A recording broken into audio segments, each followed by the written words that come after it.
I was going through process of death, of dying my old self, and gathering even like courage and power to be able to create that container for me, that permission for me to actually die and burn everything, shedding.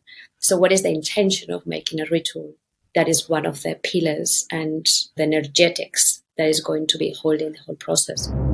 Welcome to the Seeing in the Dark podcast, the podcast for new ways of leading and doing business. No more separation between money, power, and leadership, and being a deeply spiritual human being. Seeing in the Dark is about walking paths that have not been walked before and truly making a change in a world in which old ways are crumbling.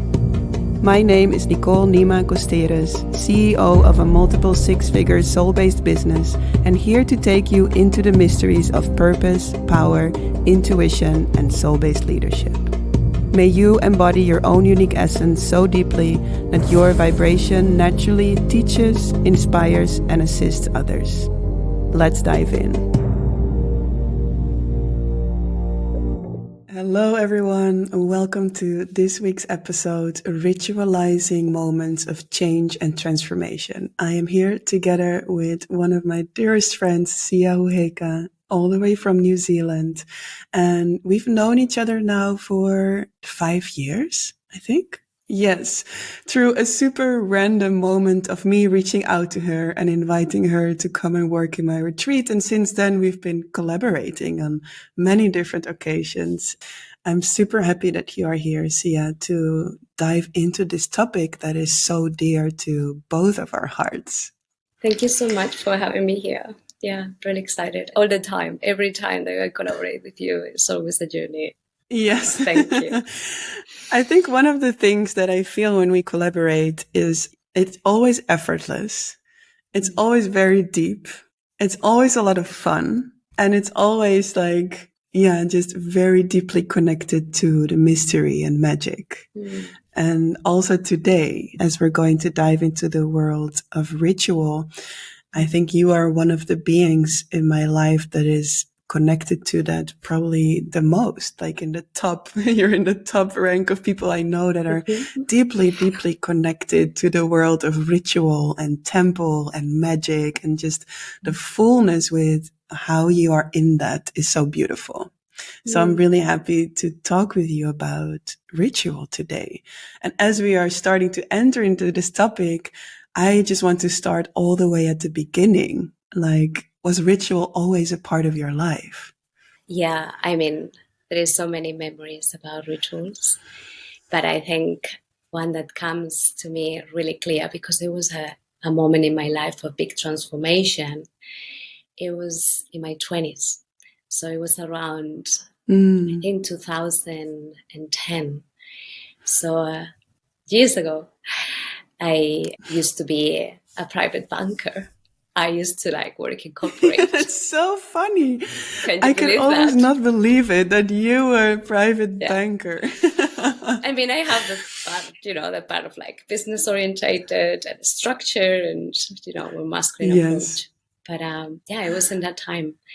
And in that time, I remember in my 20s that even if I was in corporate and I was in banking and in, that world, it was my first wave of awakening, in a sense. And I was always searching and questioning and, looking for answers. And I was actually really spiritual already, really connected to inquiry of what is actually life and what is true, what is not true.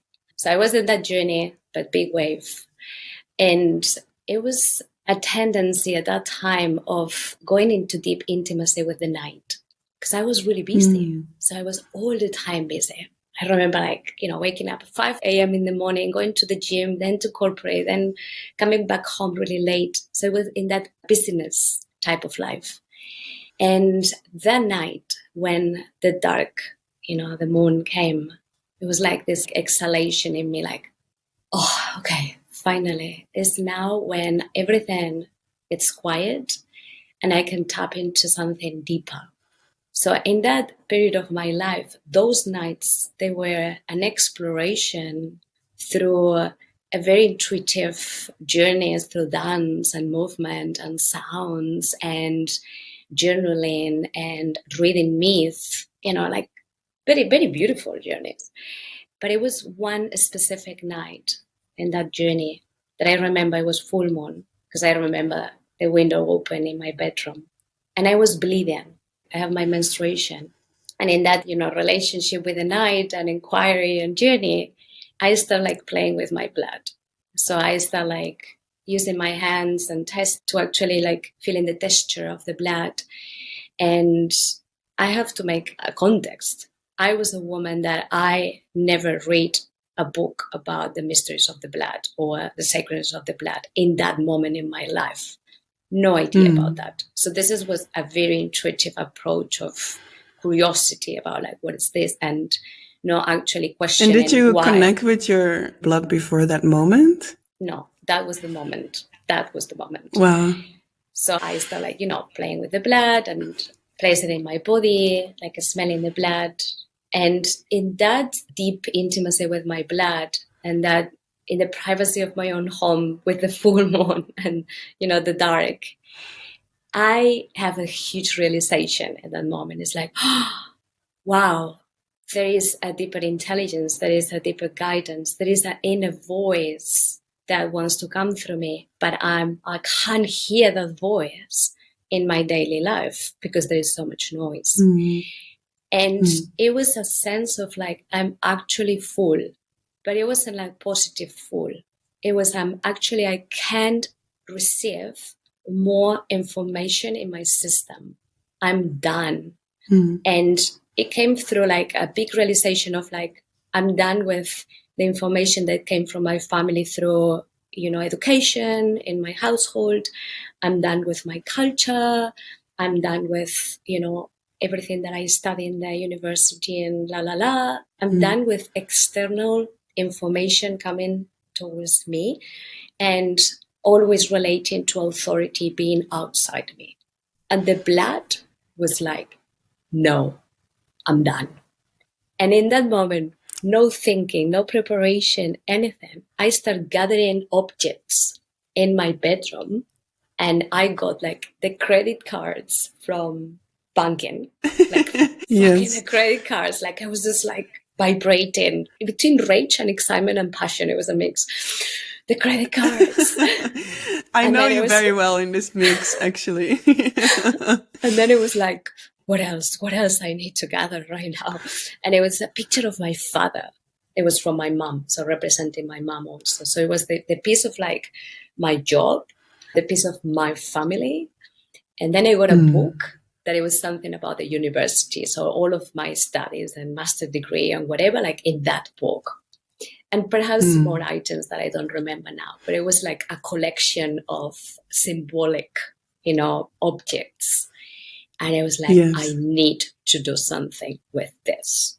And you can imagine the situation. So myself was like all blood around in my body with all of these objects and this energy. I remember that I was living with a flightmate. So I was like, okay, I need to do this, but I need to run through the doorway and she can't see me, because she's going to call the police. This type of situation. And it's like, fuck it, I don't care. And I just left and I took my bike and I biked all the way from my house to the beach. That it was like, I don't know, 30 minutes biking, but I was like the wind in my hair, the objects in my bag. I was in a mission to go to the beach. And in that process, I was in a mission, and also my mind was like, what the fuck are you doing? Like yes. Crazy. But the intuitive guidance was, more powerful. So I arrived at the beach and I created a fire. So I built a fire in the middle of, Barcelona beach. So it's a city beach with a full moon. Wow. And I burned everything, like everything. I was just feeling this release of seeing like the credit cards burning and the picture of my father. Sorry, Papi, if you're listening to this podcast. I love you so much. My mom items, the books of university, like everything was there, and feeling like this shedding of my whole being and this sense of like I'm full and I can't eat anything else. It was just like getting softer and softer. And then I just took all of my clothes, naked with the blood still, and I ran through the water, and I have the best swim of my life under the full moon and feeling so wild and so free. And that was my kind of like a milestone in my journey, because that ritual set up a huge impact in my psyche, that then after the ritual could start like making the changes in my life that I needed to make in order to turn around the direction and orientate my life towards something that it was more fulfilled and aligned with my inner authority and my inner wisdom, that it was actually very different than the journey that I was living and the way that I was living in that moment, following the outer authority. So that means 20 years later, I live in New Zealand, in the other part of the world, very symbolic, working as a priestess, holding a space for people, very for different transformation. So yes, ritual from is private important. banker to priestess. Yeah.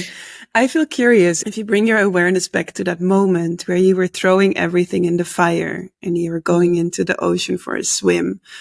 In what way do you feel creating the ritual or going to the ritual supported that moment of change? Or in other words, how would it have been different if you would have said, okay, I just let this go now, but the ritual wouldn't have been there? How would you have experienced that moment differently?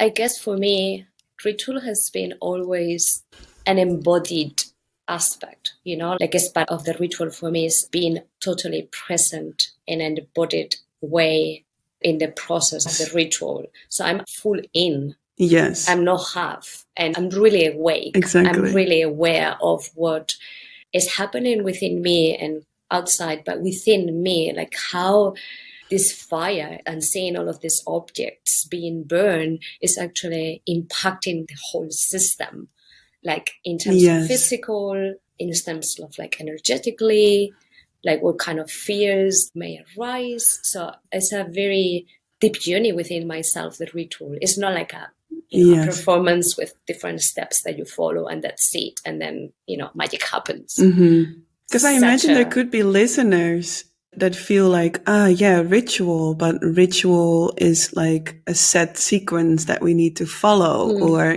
ritual is something that we do, but maybe not necessarily something that we experience. And I think in some places, this is what ritual is, right?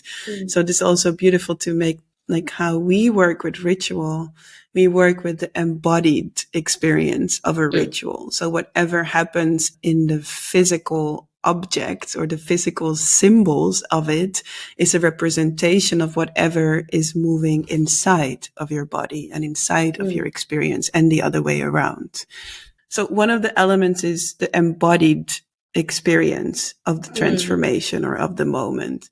I also heard you say presence. You said, I'm present, I'm fully in. What else does it help you with? Or what else do you feel amplifies the moment when we bring those objects or symbols in those moments of ritual? I mean, one of the components in a ritual that, again, you can be aware or not. I wasn't aware in that moment because I was more in the intuitive process in this example, but is the actual intention, the intentional of the ritual. Why are you doing this? For me, it was clear now, seeing everything with perspective. I was going through a process of death, of dying my old self, and gathering even like courage and power to be able to create that container for me, that permission for me to actually die and burn everything, shedding. So what is the intention of making a ritual? That is one of the pillars and the energetics that is going to be holding the whole process. Yes. Beautiful. And then there's the objects, right? Because I think we can have this idea maybe with rituals that it needs to be some very special object. But actually, for example, recently I was with my mastermind group on Ibiza, and we've been together for 2.5 years, I think now, or 2 years. And we decided to dissolve the mastermind. And as we were doing that day, we had done a constellation, systemic constellation. So we created this floor anchor, which was a little paper, and we wrote on it mastermind. And we did the constellation work to see if the mastermind wanted to continue or be dissolved. And when we decided that it was going to be dissolved, we all felt very strongly we want to do a ritual around this. And we went to the beach at sunset and we decided to work with the element of earth. So as you were working with the element of fire, we decided to work with earth and bury the mastermind in the earth. And this object, which was a simple piece of paper, right, which came out of a random notebook, but it was to the power of that intention and to the power of that presence and the power of that embodied experience that suddenly this random piece of paper became sacred and was charged with this energy. Because the moment where we buried the mastermind, many in the group needed to cry.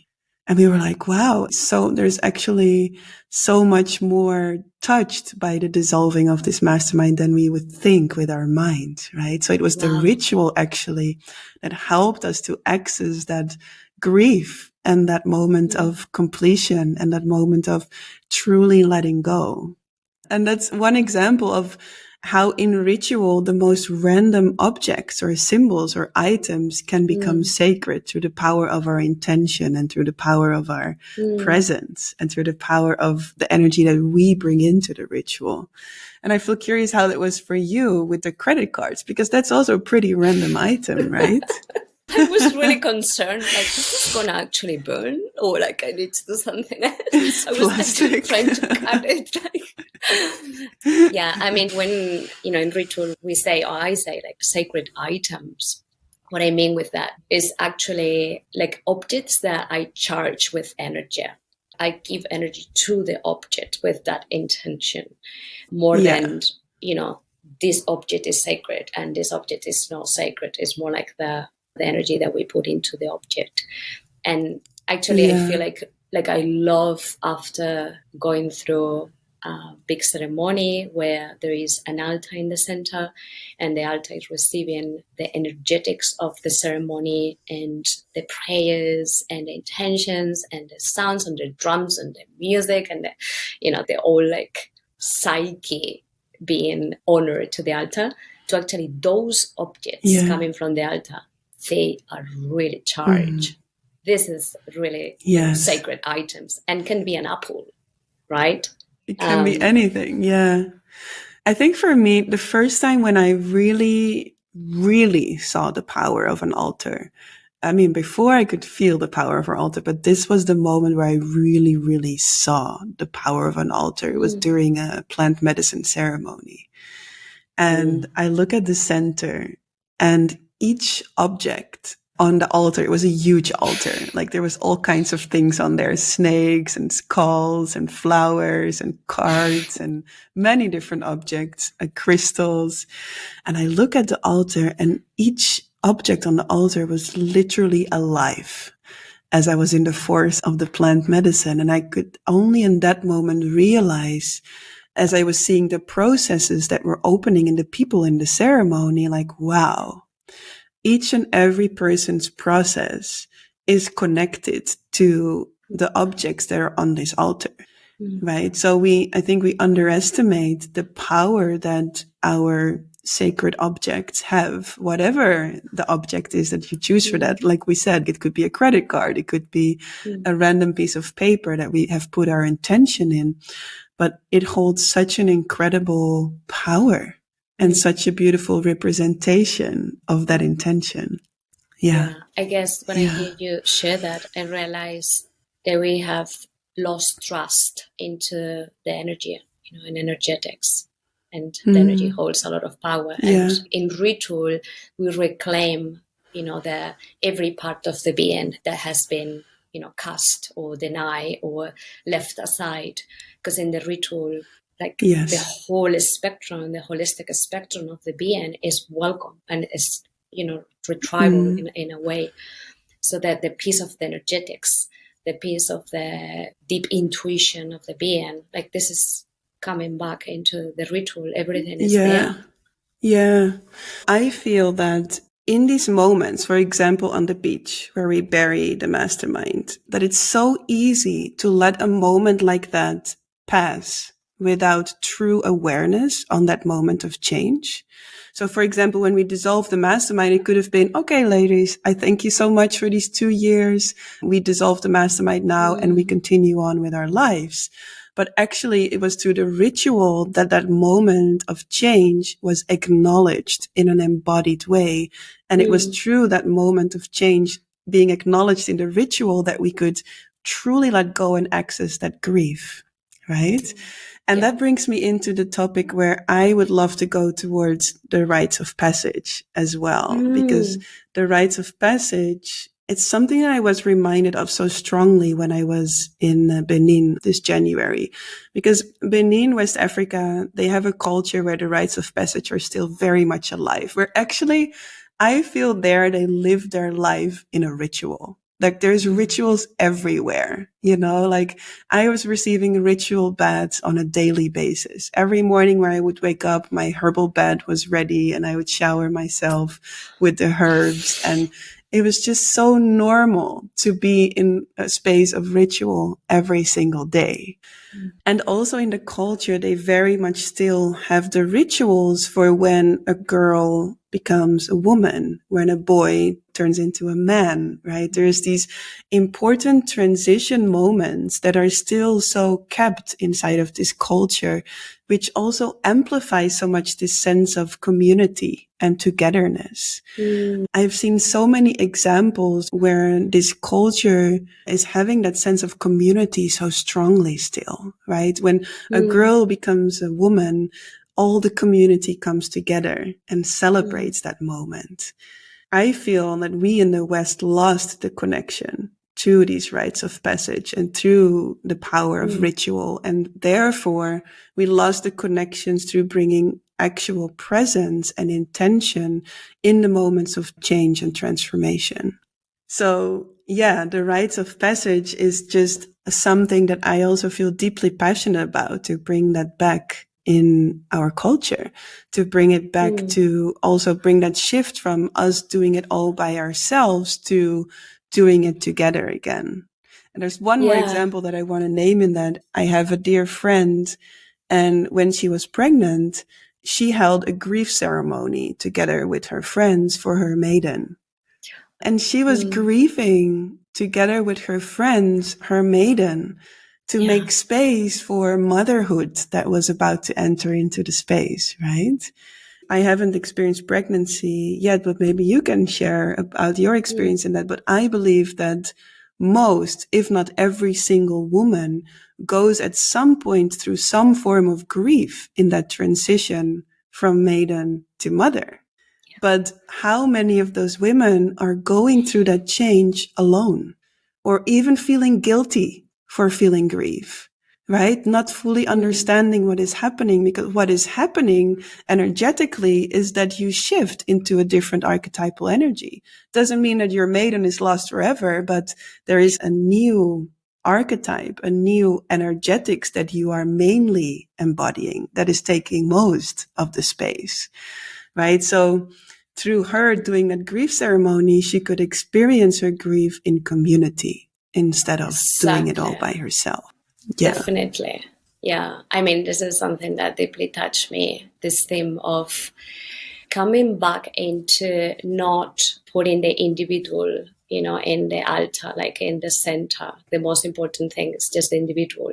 Is actually how can we soften a little bit, that orientation and start orienting towards the community, towards the group, and start helping individuals to recover a sense of belonging and a sense of trust. And that is the key, this type of rituals and rite of passages helps humans to go through the process of maturing their humanity and their souls, so they become like mature beings, that they can function and be healthy and collaborate with other beings. And what happens if we don't do this type of things? We still live as an adult, but inside there is an inner child that hasn't been given a space for growth and maturity. So I believe that now slowly we are, bringing back the rites of passages. Slowly. I can see, like that happens like around me, perhaps New Zealand, because we have, the Maori culture and they have a lot of knowledge about rites of passages. They are doing now so many offerings and giving a lot of spaces for mainly that period of time, when the boy becomes a man and when the girl becomes a woman.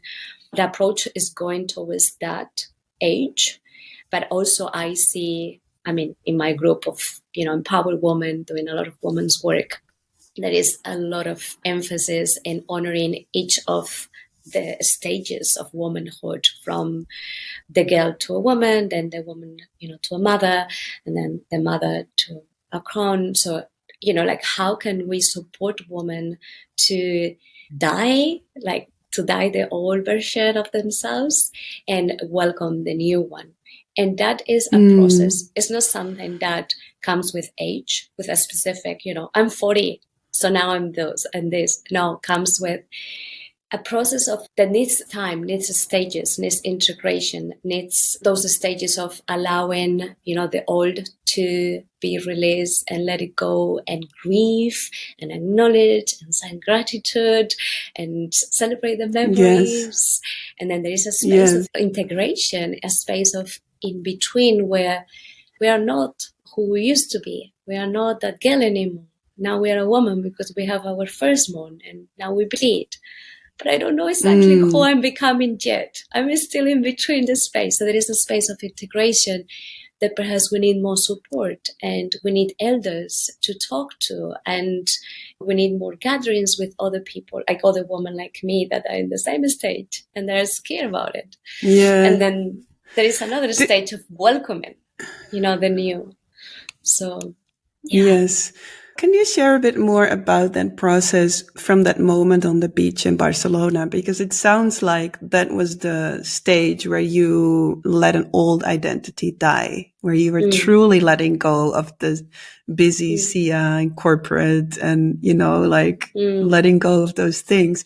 Can you share a bit more about the next stage? Because we did an episode on liminality and we will link the link below in this episode. And it was an episode where we talked about that space between death and rebirth, which was the unknown or liminality. It's the space where the old has been let go of, but the new is not yet here. And in a way, it's like the caterpillar in the cocoon. And the caterpillar in the cocoon is in this formless place, right? It's no longer a caterpillar, but it's also not yet the butterfly. So can you share a bit about what that Sia in the cocoon was like in that specific example after the beach in Barcelona? What comes to me, because this specific example in my life was a big one. It was from this orientation in life, moving towards this orientation. The stages of the transformation took several years. So perhaps the several years was from, my 20s. It was that death, actually, from that moment, that ritual, that, like insight.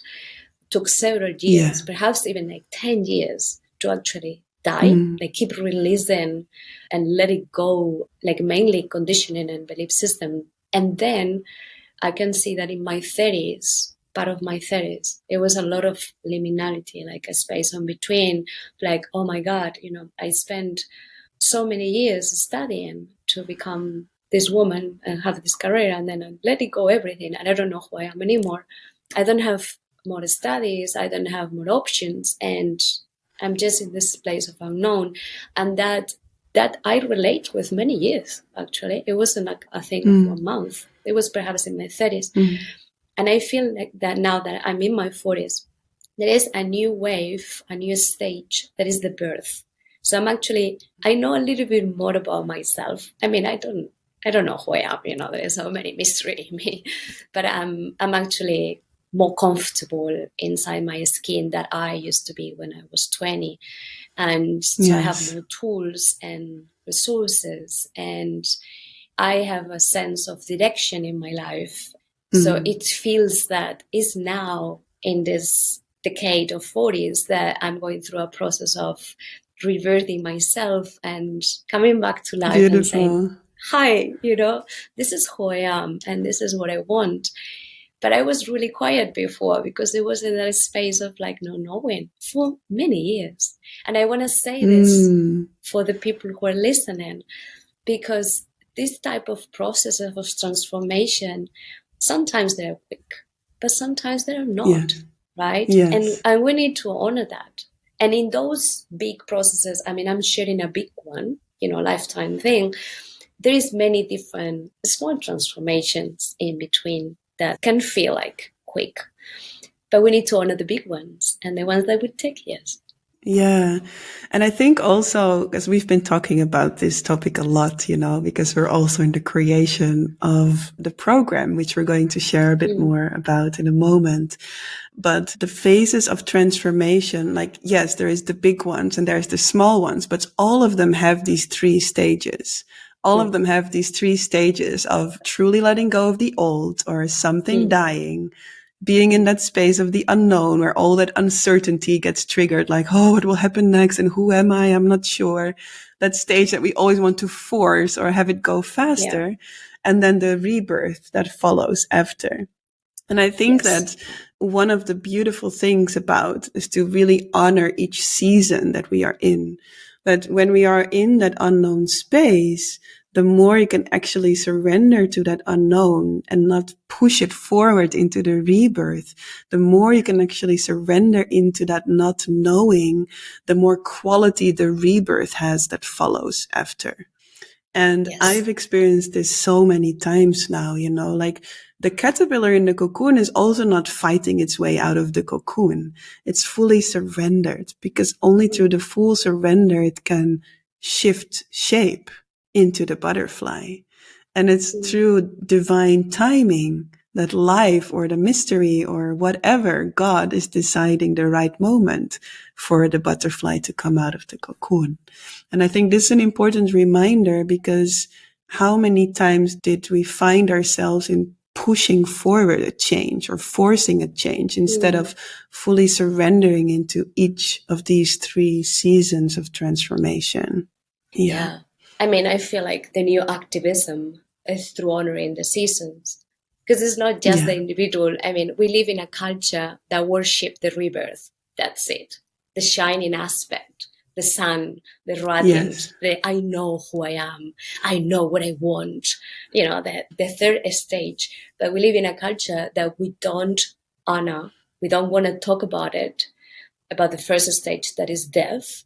And the second stage of liminality, of like, no, you don't know. You're just resting. You're just waiting. What are you doing? Like, so being an activist today, and mainly a woman, is being in connection to the season.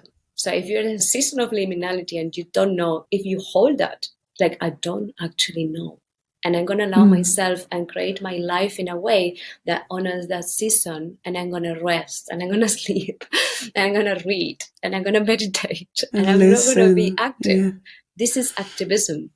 So I just naming this because it's an individual thing. It's something that is internalized in our culture. Our culture, we don't honor seasons. And of course, we don't do ritual. So we need to transition into bringing back the Asian ways. That is the seasons, that is the rituals, that is the rite of passages, back through our own individual embodiment of honoring that. Yeah. And I was sharing some questions on my Instagram, I think last week. And one of the questions that came in about ritual is, how can we make that transition from an individualized culture into community-based culture? Like, how do we do that when everybody is so much on their own island? And I remember that you said it starts in your own home, with your partner or with your children or with your friends or with your family, to bringing back those, the ritual and the rites of passage there. And there's this really beautiful example as we were in the creation process of our program that we will share a bit more in a moment. There were all these examples happening in my life of how natural it actually is to be with ritual and rites of passage. And one of them is I was at my sister's house and my niece she just turned 7. And she came to me and it was her brother's last day of being a 3-year-old. And in my sister's house, they don't pay attention to ritual. There's not a live topic there. But she came to me and she said, "Oh, Nicole, I went to my brother today and I said, 'Goodbye, 3-year-old. I'm saying goodbye to you. And tomorrow I will say hello to your 4-year-old.'" And I was like, wow, that is such an innocent, beautiful example of honoring that moment of change, because first of all, she is bringing in that space of I'm acknowledging this change in my brother, but also it will help him most likely to be like, oh yeah, I am no longer a 3-year-old and hello, I am a 4-year-old today. And I thought it was just the most amazing example of how simple it can be, of how simple it can be to honor those moments of change that we can either be unaware of and we just let it pass by, or we can feel overwhelmed by. Like I can imagine an example that you gave on the beach in Barcelona can be an example of where people feel overwhelmed by what do I need to do? I feel so full. But actually in those moments where we feel either unaware or overwhelmed, when we bring in that space of ritual and we honor that moment of change, it can actually give us that sense of ease and peace and grace and relaxation and more stability with life, because change is always going to be there and it's always going to happen on so many different levels, right? So I was blown away by my 7-year-old niece that was bringing in such a powerful example on how we can bring in ritual and rites of passage, starting in our own families and friend circles. Yeah, this is so beautiful example. I have 3 years old also doing ritual every day, ritualizing the mundane. And it's not even beautiful. It's like, give me a lot of hope seeing that. Like I never expect this before. Now that I'm a mother and I'm living with him and see his intuitive wisdom about how to ritualize life and how to bring sacredness back. Like there is something in my heart that's like, oh, yes, there is hope. Yes. And I'm not actually teaching him. It's coming from his own, wisdom. And I have a lot of trust and hope in our generation, but the generations that come in, behind reason. Beautiful. I think it was pretty much from the last episode that we were doing together around liminality, the space between death and rebirth, that we were feeling like, wow, we are both so passionate about ritual and bringing back rites of passage and this sense of doing it together and recreating our culture, that we gave birth to a program together. And not just a program, actually an initiation into the rites of passage of death and rebirth.